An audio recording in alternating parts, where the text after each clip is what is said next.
A thought in my head that is burning my mind, a thought that continues, it goes undefined, a thought that is something or nothing at all. This thought I'm creating is simply a ball. Then it comes and it goes and it bothers me so. It's dark, yet it glows and continues to grow, then vanishes almost to nothing at all, and appears to be something most gentle and small.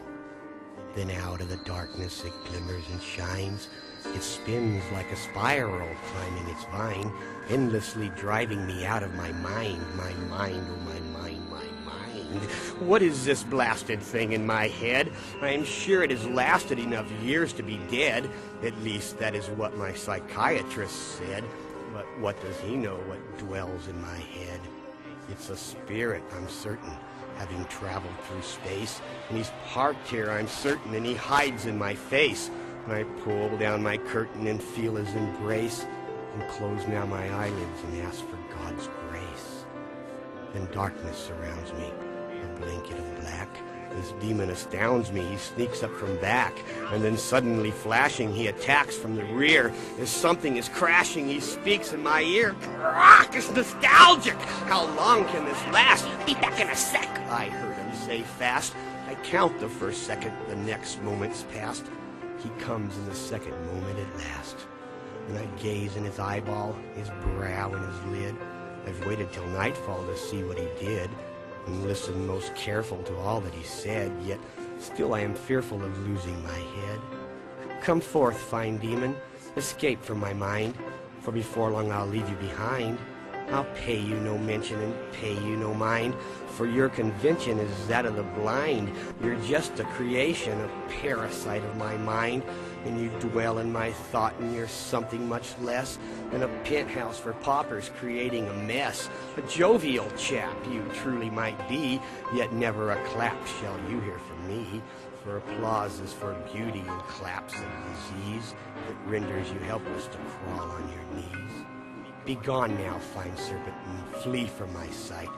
Begin to repent now, I pray that you might, before I avenge thee with all of my might, and crush you completely to oblivion's flight. I see now a fog on thy spectacle once clear, as you croak like a frog when a fly is not near. You're the least of a hog, having ne'er shed a tear, and the most of a pig as you cry in your fear. You run like a dog from the master you fear.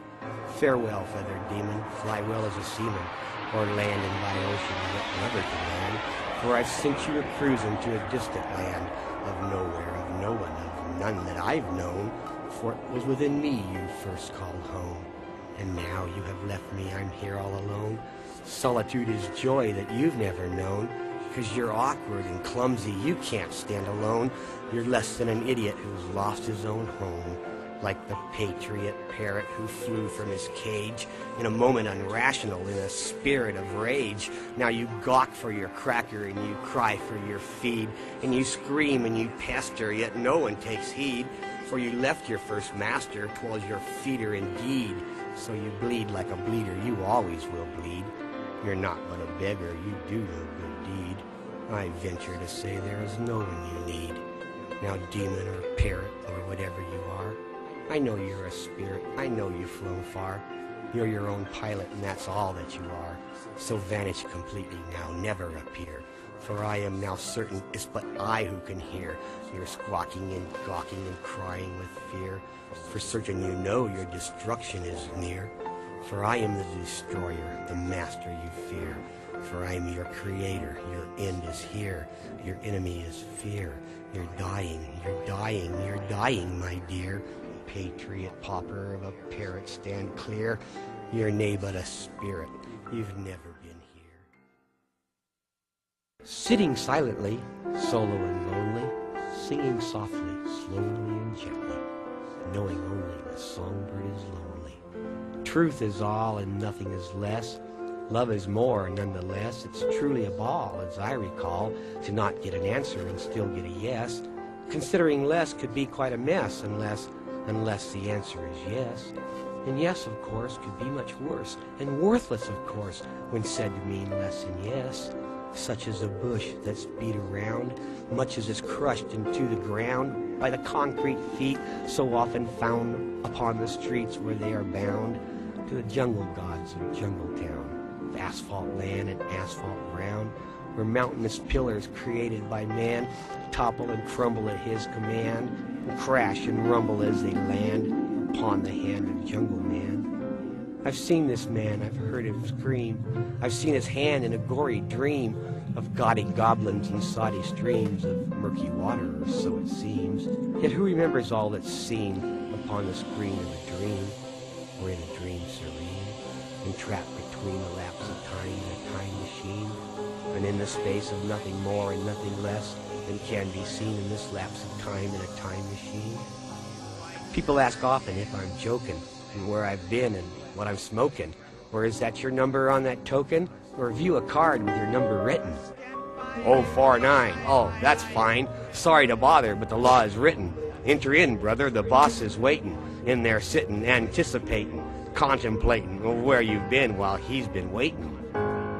049. I hope you're fine, for I know I am, for I now have been waiting since 10. It's 9:45 again. Where have you been since then, and have you been drinking, or is that gin?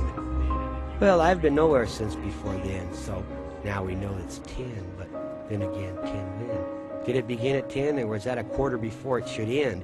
Or do you understand or misunderstand? It's but one big and one little hand.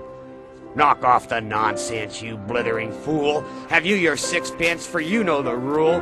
For no pence and no sense is the mark of a fool. Purchase from me this bright little rule. I haven't a sixpence, but I know your rule. I've taken it for no sense, so now you're the fool. Hark! The bell's ringing. The butler is bringing some dinner for both of us fools. Please be partaking. That which he's making was found in the hobgoblin's pool. It's murky and irky. It tastes like beef jerky. I'm sure it was cooked in the pool. Ah, thank you so kindly, but no thank you kindly. I'd rather not eat if it's cool, for I must depart now and begin to start now. The end of breaking my heart. It's such a pity to live in this city that's falling apart every day, while mountains are growing, harvesting, sowing, crop after crop every day, and buildings are rumbling, crumbling, tumbling, falling apart every day, while Jungle Man standing obeying the commanding asphalt god in his heart.